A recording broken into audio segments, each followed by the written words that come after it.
Okay. Hi, so I'm Jude Taylor, Chief Executive of Together Active, and I'm joined here today by Toyin, who is one of our board members. And we're here to discuss inclusion, equity and diversity and some of the work that we're embarking on as an organisation. So Toyin, you've been as a board member for how long now? 3-4 years? 2018, so I guess kind of before we were independent. Yeah, so yeah, that's October 2018, so getting on for 3 years this year. Yeah, and I think it's fair to say the world's place, doesn't it? It's changed so much over that period of time, particularly in relation to race issues. And we saw obviously last summer the prominence of the Black Lives Matters movement and the impact that that had on society. But I think that was really a trigger for us as an organisation to start to think more carefully about this work that we're doing and, you know, the space that we occupy around issues of race and inclusion. Yeah, so it has felt like a bit of a kind of change in urgency around this work, would you say? I think that's a fair assessment, Jude. I think kind of, for me, two big things. One is COVID, which is the world we live in at the moment, and the amplification of Black Lives Matter through through people seeing the death of George Floyd. In many ways, we're all at home and we all saw what happened in a way that we've never really seen before. As much as we've known that deaths in America have happened by that nature before, there was something about us all being in the same place at the same time, all going through COVID and seeing that. And I think you're right, that amplification of the Black Lives Matter movement happened as a result of people seeing what was not okay and then really questioning ourselves. And that's what we've done as an organisation, is really question, well, what are we all about? What are we doing? What is our contribution? What do we do as people who are all part of EDI? I think it's all linked together. Yeah. And some of that is so uncomfortable, isn't it? And I think, you know, the thing that we would acknowledge as an organisation is we've got so much more to do.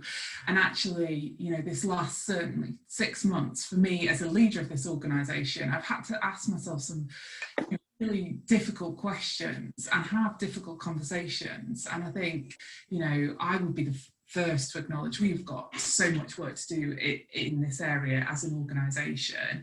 And, you know, today isn't about us coming out to say, you know, we've got a gold star in this area. I think it's about us coming to say, right, we're around the table now and we've got a lot of work to do, but we're here to learn and we're committed to that as an organisation. And there'll be bumps in the road and we won't always get that right, but actually, you know, that's fine by me. And yeah, I feel like we've got this board support in that approach. Yeah, I think you're right. I think kind of like the big word or the big letter for me is the letter J, is we're on a journey. We know that, you know, we've got work to do. Yeah.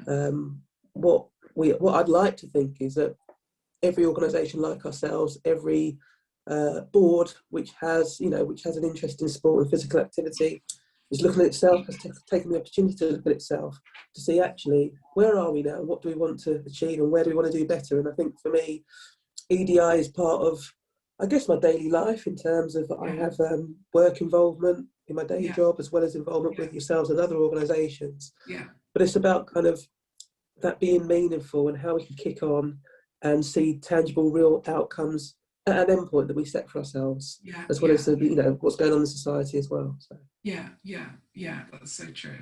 And I think the other thing to remember is, you know, sport and physical activity has got just a huge role to play here, isn't it? You know, I think about from a very privileged position, but, you know, as a woman and as a woman who is 6 foot tall at the age of 12, you know, sometimes it feels, you know, I've had that experience of it feeling different in a space. And actually for me, sport has always been the thing that's it's felt safe and felt inclusive, and it's given me so many, like, you know, life opportunities, career opportunities, and I suppose from my perspective, I just desperately want everyone to have that opportunity to be part of something that is so fundamentally important to your own personal development and growth. You know, that, you know, it is crucial that we make that opportunity available for everyone. And I'm sure you'd say that yourself, wouldn't you? The impact that sports had on your life. I think that's kind of where kind of you and I can go off and talk all day about certain things, can't we? Around getting on a bike, or me trusting you running, because a bit like, I guess I do feel the same as you, as in kind of never going to be an elite athlete or anything like that, but sport has given me so much. I mean, I love going out now and just seeing other people trotting around the block like I am, and you can, I would guess that they might be people like me who didn't do an awful lot of running in the past, but through COVID and through circumstance, I find myself, I will call myself a runner at some time soon, just not yet. So I think kind of, those lifelong skills, my love has always been sport from the youngster till now, and I'm sure it'll be till the day I die. And I think kind of the idea that we haven't given enough exposure to everyone to actually share in that joy is something that certainly that I'm all about, and I'm sure that you are too, in terms of that's why we do what we do, and that's why inclusion is so important.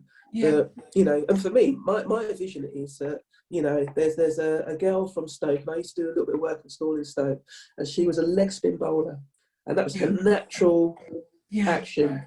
Not, played a lot of cricket, also natural leg spin bowler. And I'd love to, for any child, any young person to have that aspiration and clear pathway to think, well, I could go and be that person playing for England. I could be the next Marinelli, or in the women's team, Marinelli equivalent. And let's have problems that we choose to have about kind of that selection of people, because we've got so many to choose from. We've got so many leg spinners. That we might actually start to play leg spin quite well. And I suppose I'm talking more about the men's game, not trying to kind of alienate people, but historically, Shane Warner's always talked about how, English don't play leg spin very well. Well, let's start playing it well, because we've got a pool of talent that we can actually start from in terms of bowling it and be able to play against it. And so really, it's about that bigger vision of seeing people actually reach their potential internationally, but also in doing that, how many people will also sport will just be part of their lives generally. So, Toyin, what are your views on this idea of you need to be able to see something to be it, and the role that role modelling plays, I suppose, in sport and in physical activity? Yeah, I think kind of, I know it's critical in terms of where we are right now and the conversations that are being had. Ebony Rainford Brent has taught really clearly and really well around kind of the whole see it, be it idea, and kind of herself being a trailblazer in terms of her being the first woman to play for England, for example. So there wouldn't have been that for her in terms of that context. And I think it is critical. Like for me, just I will stop talking about cricket at some point, but I coached cricket until I was 5 months pregnant. And I remember passing my UEFA B in football when I was 4 months pregnant. And I remember stopping at 5 months, because I remember looking at some of the parents looking at me just to say, are you out of your mind? And I remember kind of feeling quite impacted by that in terms of, what am I doing? Is this a crazy thing for me to do? And where would I have seen that before? I wouldn't have seen that anywhere before. And maybe then, that kind of affected me in that way. But I think see it, be it is important in terms of kind of, talked about kind of trotting around the block and stuff. When you see other people who are just like you giving it a go, that can inspire you. I mean, I went to the shops the other day, and I'm usually a morning runner.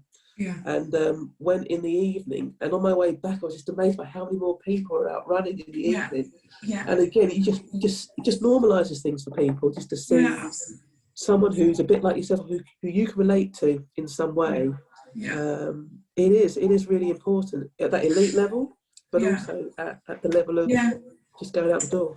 And I think that's, Park Run has been a hugely successful programme. But one of the things that I love about Park Run is going on a Saturday morning, and if you stand at the back of the start line, you've got mums with buggies, you've got people of all ages, of all sizes, of all ethnicities, and everyone's just cool because everyone's there to have a go, and that's fun. And it's such an encouraging and positive place to be. Just really brings it to light for me, because if those people can do this, then I can too. So I think kind of acceptance is a key thing. It's certainly a core value for me in terms of you accept who you are and you accept others. And I love Park Run because as the elites are running back, You know, I come you're to just the running race. waving on the way I'm like, down.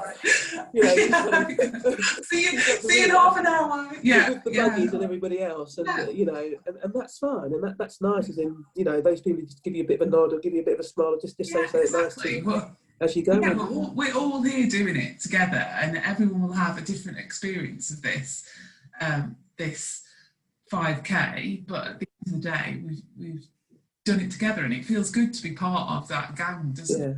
Yeah, and I do maintain that kind of my best sporting years have been since having children. You know, I'd like to think there's still a half century, a century in me in terms of, you know, cricket, and there's still a wicket or two left, and certainly a few more catches and stuff like that. But again, you know, that whole being pregnant and still doing stuff, that was what I wanted to do. I was impacted by what people thought, but then also kind of continuing that and having the time. And I know for so many people, the barrier is time. And where I'm fortunate is that I make that time for me to do that.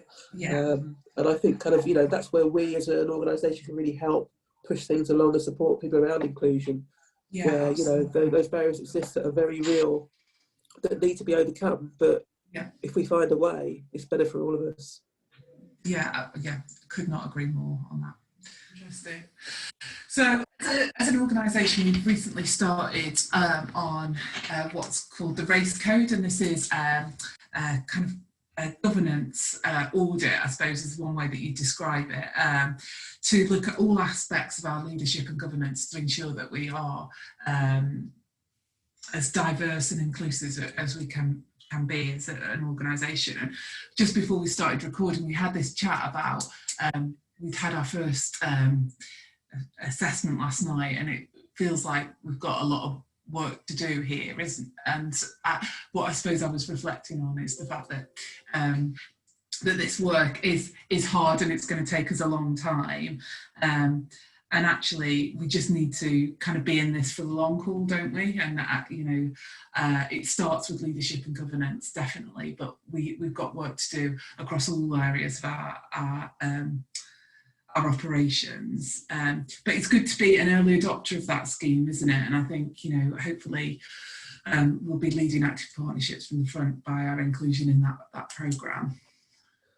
Yeah, no, I agree, and I think we're setting the stall out in terms of, you know, we know where we are, we know that we want to go on that trajectory of improvement, and being that early adopter is really helpful in that. And, you know, we're thinking about the future, we're thinking about the pipeline, we're thinking about leaders of the future, we're thinking about what we want good to look like, and we accept that perhaps we should be further along the line, but we're not. But we are taking advantage of this space that we all find ourselves in post the death of George Floyd, to look at actually where we are in the space of race, in the space of race and sport, in the space of race and governance. And we know from a governance perspective that there is work across the board to do, and we are committed to doing that. And I think that's the most important factor for us right now, that we are minded to make a difference and do something different and have that impact in future as well as now. Okay. Well, thanks for joining us today, Toyin. I think I'm certainly really excited and energised for this work, and I believe it's one of the most important things we'll do as a new organisation. And my aspirations are that in Stoke-on-Trent and Staffordshire, race, gender, disability will not be a barrier for participating in sport and physical activity, and I honestly believe that that's achievable with collective and consistent work in this area. And, you know, the only thing I would say just before we kind of do close off is that I've had the pleasure and privilege of kind of, you know, going into places like North Stoke and seeing so much potential. And for me, the thing that I hold on to in terms of this part of the world is that, you know, we've got two Olympians who are Olympians of water sports. Landlocked Staffordshire has two Olympians of water sport Olympians. And for me, that kind of sums it all up in terms of how much potential there could be when you don't even know, or you wouldn't be minded to think of it in that way.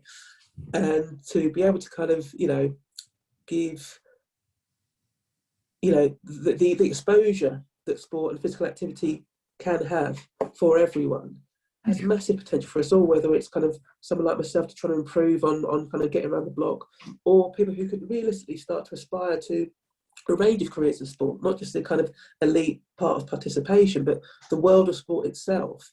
We've got so much coming up in this part of the world over the next couple of years. It's a great place to live, be and work. And for us to take advantage of that would be great. Yeah, great. And before we finish, I'll just say, if you've gone out of the front door for a run, that makes you a runner. I'm going to take that. Yeah, okay. Thank you, Toyin.